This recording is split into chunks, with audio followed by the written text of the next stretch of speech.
Hello friends, this is H R Vishwakarma from H R academy Dhanbad.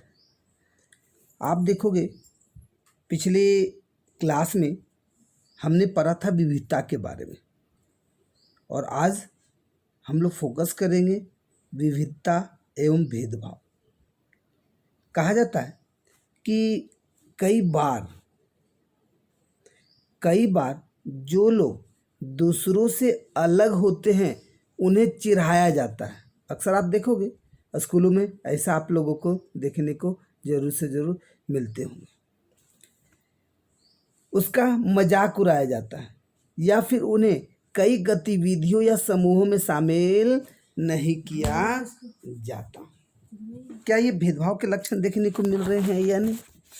अगर हमारे दोस्त या दूसरे अलग हमारे साथ ऐसा व्यवहार करे तो हमें दुख होता है, गुस्सा आता है और हम असहाय महसूस करते हैं। क्या आपने कभी सोचा है कि ऐसा क्यों होता है? तो इस पाठ में हम यह समझने की कोशिश करेंगे कि ऐसे अनुभव हमारे समाज से और हमारे आसपास मौजूद असमानताओं से कैसे जुड़े हुए हैं। तो हमारा टॉपिक पे आप लोग बने रहने का काम। और आप देखोगे कि कहा जा रहा है कि हम क्या हैं, तो बोला जा रहा है हम क्या हैं और हम कैसे हैं। यह कई चीज़ों पर निर्भर करता है।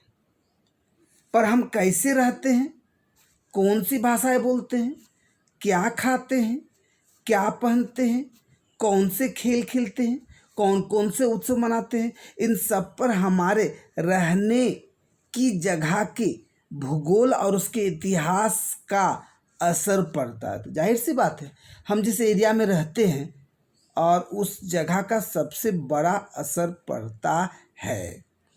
अगर आप संक्षेप में ही निम्नलिखित बिंदुओं पर ध्यान दें तो भी यह अंदाजा लग जाएगा कि भारत कितनी विविधताओं वाला देश है। संसार में 8 मुख्य धर्म हैं। संसार में कितने? 8 मुख्य धर्म हैं। भारत में उन 8 धर्मों के अनुयायी यानी मानने वाले रहते हैं। यहाँ 1600 से ज़्यादा भाषाएं बोली जाती है। कितनी बोली जाती है? 1600 से ज़्यादा भाषाएं जो लोगों की मातृभाषाएं हैं।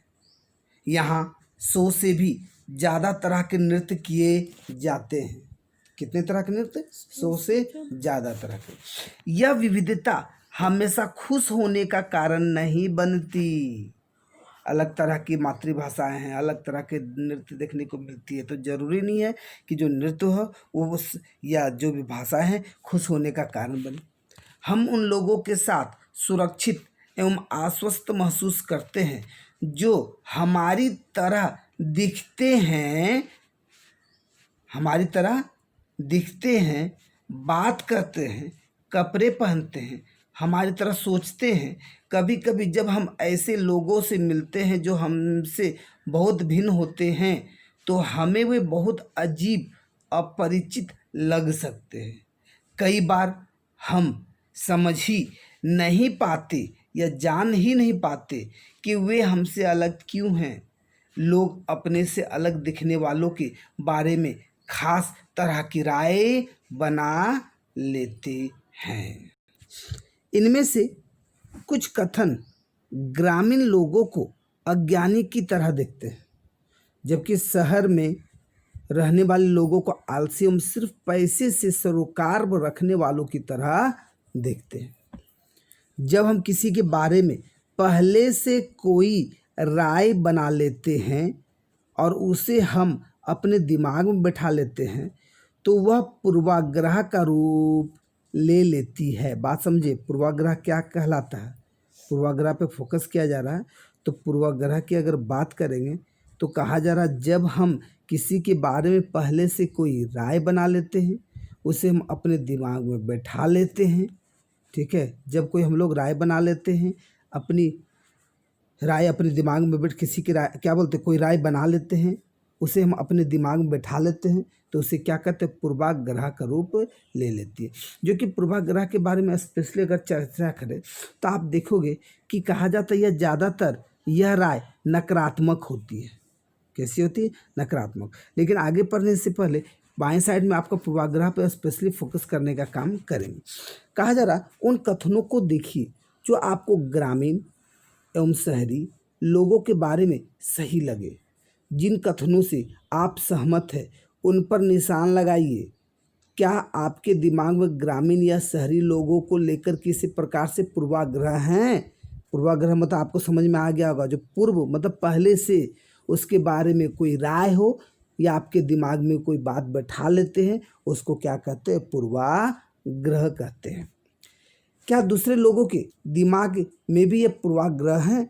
लोगों के दिमाग में ये पूर्वाग्रह क्यों होते हैं? जिन पूर्वाग्रहों को आपने अपने आसपास महसूस किया है उनकी एक सूची बनाइए।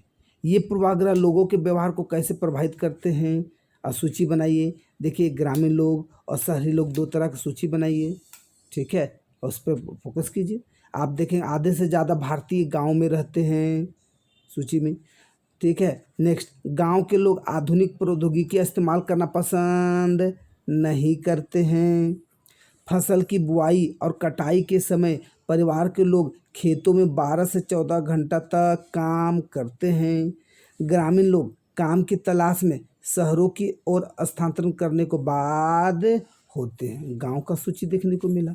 शहरी पर अगर फोकस करेंगे शहरी लोगों पर, तो शहरी जीवन बड़ा आसान होता है।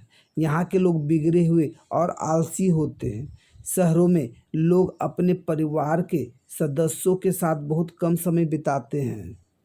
शहरी लोग केवल पैसे की चिंता करते हैं, लोगों की नहीं। शहरों में रहना बहुत महंगा पड़ता है। लोगों की कमाई का एक बहुत बड़ा हिस्सा किराए और आने जाने में खर्चे हो जाता है। जो भी हो, लेकिन आप देखोगे कि देखने को मिलता है कि जैसा कि कथनों में दिया गया है कि लोगों को आलसी या कंजूस मानना भी पूर्वाग्रह है। क्या है? लोगों को आलसी या कंजूस मानना भी क्या है? पूर्वाग्रह। जब हम यह सोचने लगते हैं कि किसी काम को करने का कोई तरीका ही सबसे अच्छा और सही है, तो हम अक्सर दूसरों की इज्जत नहीं कर पाते जो उसी काम को दूसरी तरह से करना पसंद करते। बात समझिए क्या करना चाह रहे हैं। जब आपके माइंड में सेट हो जाएगा कि किसी काम को करने का कोई एक तरीका ही सबसे अच्छा और सही है, तो आपको अपना काम अच्छा लगेगा, दूसरों का काम अच्छा नहीं लगेगा। उदाहरण के लिए अगर हम सोचें कि अंग्रेजी सबसे अच्छी भाषा है और दूसरी भाषाएं महत्वपूर्ण नहीं हैं, तो अन्य भाषाओं को बहुत नकारात्मक रूप से देखेंगे।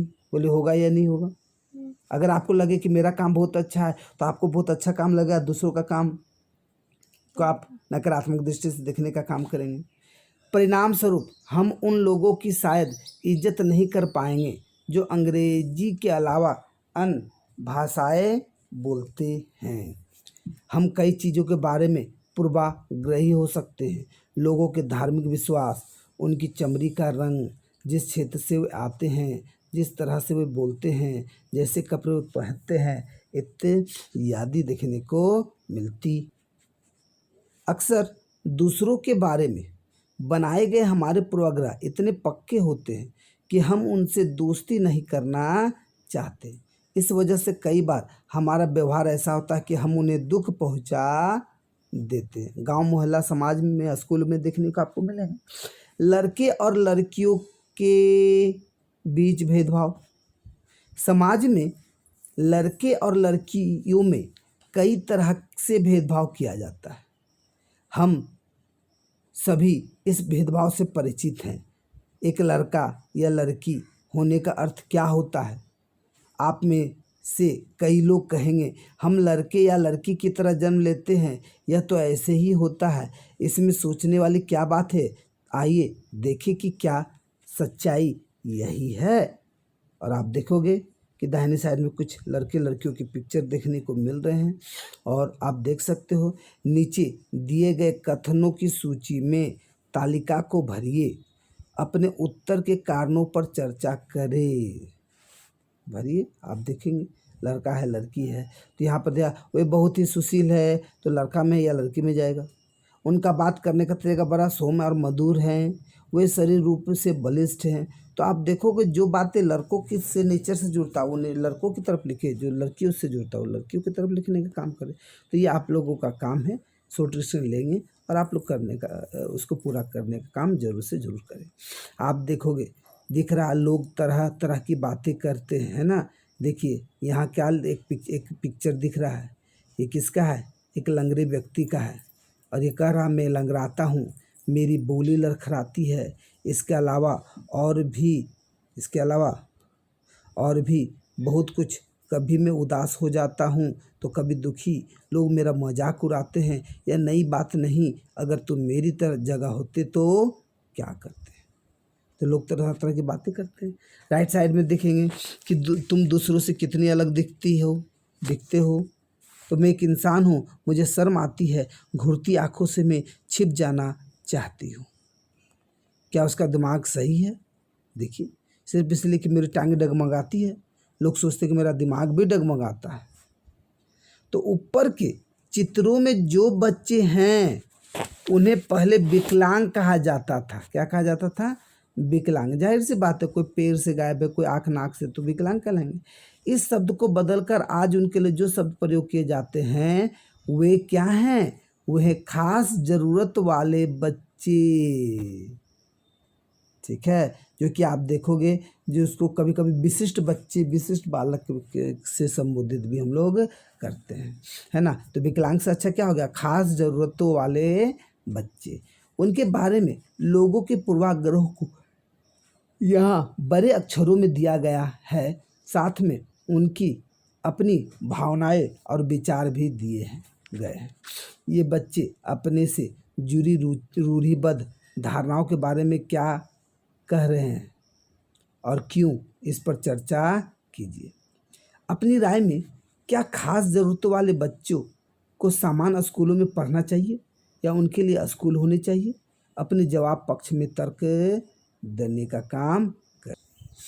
अगर हम इस कथन को ले कि वे रोते नहीं, तो आप देखेंगे यह गुण आमतौर पर लड़कों या पुरुषों के साथ जोड़ा जाता है ना। लड़के नहीं रोते तो किसके साथ जुड़ा? लड़कों या पुरुषों के साथ। बच्चों में जब लड़कों को गिर जाने पर चोट लग जाती है तो माता पिता, परिवार के अन्य सदस्य अक्सर यह कहकर चुप कराते हैं कि रो मत, तुम तो लड़के हो, लड़के बहादुर होते हैं, रोते नहीं। जैसे जैसे बच्चे बड़े हो जाते हैं वे यह विश्वास करने लगते हैं कि लड़के रोते नहीं हैं। लड़कियां गिर जाए तो चोट लग जाए, वो कमज़ोर होती है कि नहीं। यहाँ तक कि अगर किसी लड़के को रोना आए भी तो अपने आप को रोक लेता है। लड़का यह मानता है कि रोना कमजोरी की निशानी है। हालांकि लड़कों और लड़कियों दोनों का कभी कभी रोने का मन करता है, खासकर जब उन्हें गुस्सा आए या दर्द हो। लेकिन बड़े होने तक लड़के सीख जाते हैं या अपने को सिखा लेते हैं कि रोना नहीं है। नहीं, अगर एक बड़ा लड़का रोए तो उसे लगता है कि दूसरे उसे चिढ़ाएंगे, उसका मजाक बनाएंगे। क्या ये लगेगा या नहीं? अच्छा, इसलिए वह दूसरों के सामने रोने से अपने आप को रोक लेता है। हम लगातार यह सुनते रहते हैं कि लड़के ऐसे होते हैं, लड़कियां ऐसी होती हैं। समाज की इन मान्यताओं को हम बिना सोचे समझे मान लेते हैं। हम विश्वास कर लेते कि हमारा व्यवहार उसके अनुसार ही होना चाहिए। हम सभी लड़कों और लड़कियों को उसकी छवि के रूप में, छवि के अनुरूप देखना। अब आप देखोगे रूढ़िबद्ध धारणाएं बनाना। क्या बोला जा रहा है? रूढ़िबद्ध धारणाएं बनाना। जब हम सभी लोगों को एक ही छवि में बांध देते हैं या उनके बारे में पक्की धारणा बना लेते हैं तो उसे रूढ़िबद्ध धारणा कहते हैं। बात समझ में क्या कहना चाह रहे हैं? तो किसी के बारे में जो पक्की धारणा बना लेना, छवि बना लेना, इसी को हम लोग क्या कहते हैं? रूढ़िबद्ध धारणा। कई बार हम किसी खास देश, धर्म, लिंग के होने के कारण किसी का कंजूस अपराधी या बेवकूफ़ ठहराते हैं। ऐसा दरअसल उनके बारे में मन में एक पक्की धारणा बना लेने के कारण होता है। पक्की धारणा बना लेने के कारण होता है। हर देश, धर्म आदि में हमें कंजूस, अपराधी, बेवकूफ़ लोग मिल ही जाते हैं, सिर्फ इसलिए कि कुछ लोग उस समूह में वैसे हैं। पूरे समूह के बारे में ऐसी राय बनाना वाजिब नहीं है ना। अरे वो तो कंजूस है, ऐसा वैसा। इस प्रकार की धारणाएं हमें प्रत्येक इंसान को एक अनोखे और अलग व्यक्ति की तरह देखने से रोक देती है। हम नहीं देख पाते हैं कि उस व्यक्ति के अपने कुछ खास गुण और क्षमताएं हैं जो दूसरे से वैसे अलग करते हैं। रूढ़िबद्ध धारणाएं बड़ी संख्या में लोगों को एक ही प्रकार के खांचे में जड़ देती है। जैसे माना जाता था कि हवाई जहाज़ उड़ाने का काम लड़कियां नहीं कर सकती है। इन धारणाओं का असर हम सब पर पड़ता है। कई बार ये धारणाएं हमें ऐसे काम करने से रोकती है जिनको करने की काबिलियत शायद हम में हो। नेक्स्ट है, हम लोग फोकस करेंगे असमानता एवं भेदभाव पर। भेदभाव तब होता है, कब होगा? तब जब लोग पूर्वाग्रहों या रूढ़िबद्ध धारणाओं के आधार पर व्यवहार करते हैं। और समझ में क्या कहना चाह रहे हैं? ठीक है, अगर आप लोगों को नीचा दिखाने के लिए कुछ करते हैं, अगर आप उन्हें कुछ गतिविधियों में भाग लेने से रोकते हैं, किसी खास नौकरी को करने से रोकते हैं या किसी मोहल्ले में रहने नहीं देते हैं, एक ही कुएं या हैंडपंप से पानी नहीं लेने देते, दूसरों द्वारा इस्तेमाल किए जा रहे कप या गिलास में चाय नहीं पीने देते, इसका मतलब है कि आप उनके साथ भेदभाव कर रहे हैं। भेदभाव कई कारणों से हो सकता है। क्या कारण होंगे? आप याद करें कि पिछले पाठ में समीर को आपने पढ़ा था। समीर 1 और समीर 2 एक दूसरे से बहुत भिन्न थे, यानी उदाहरण के लिए उनका धर्म अलग था। यह विविधता का एक पहलू है, पर यह भेदभाव का कारण भी बन सकता है। ऐसा तब होता है जब लोग अपने से भिन्न प्रथाओं और रिवाजों को निम्न कोटि का मानते हैं। दोनों समीरों में एक और अंतर उनकी आर्थिक पृष्ठभूमि का था। समीर 2 गरीब, विविधता का पहलू नहीं है। यह तो असमानता है। क्या है? वो विविधता नहीं कहलाएगा। समीर 1 और समीर 2 की बात की, वो क्या कहलाएगा? असमानता। बहुत लोगों के पास अपने खाने, कपड़े और घर की मूल ज़रूरतों को पूरा करने के लिए साधन और पैसे नहीं होते हैं। इस कारण दफ्तरों, अस्पतालों, स्कूलों आदि में उनके साथ भेदभाव किया जाता है। कुछ लोगों को विविधता और असमानता पर आधारित दोनों ही तरह के भेदभाव का सामना करना पड़ता है। एक तो इस कारण कि वे उस समुदाय के सदस्य हैं जिनकी संस्कृति को मूल्यवान नहीं माना जाता। ऊपर से यदि वे गरीब हैं और उनके पास अपनी ज़रूरतों को पूरा करने के साधन नहीं, तो इस आधार पर भी भेदभाव किया जाता है। ऐसे दोहरे भेदभाव का सामना कई जनजातीय लोगों, धार्मिक समूहों और ख़ास क्षेत्रों के अलग के लोगों को करना पड़ता है। तो इस तरह से आप देखोगे, आगे की ओर बढ़ेंगे और आगे भेदभाव का सामना करना दलित के बारे में इस तरह से बताते हुए कि आगे की वाली वीडियो बनेंगे। नेक्स्ट वीडियो के लिए बने रहें। धन्यवाद।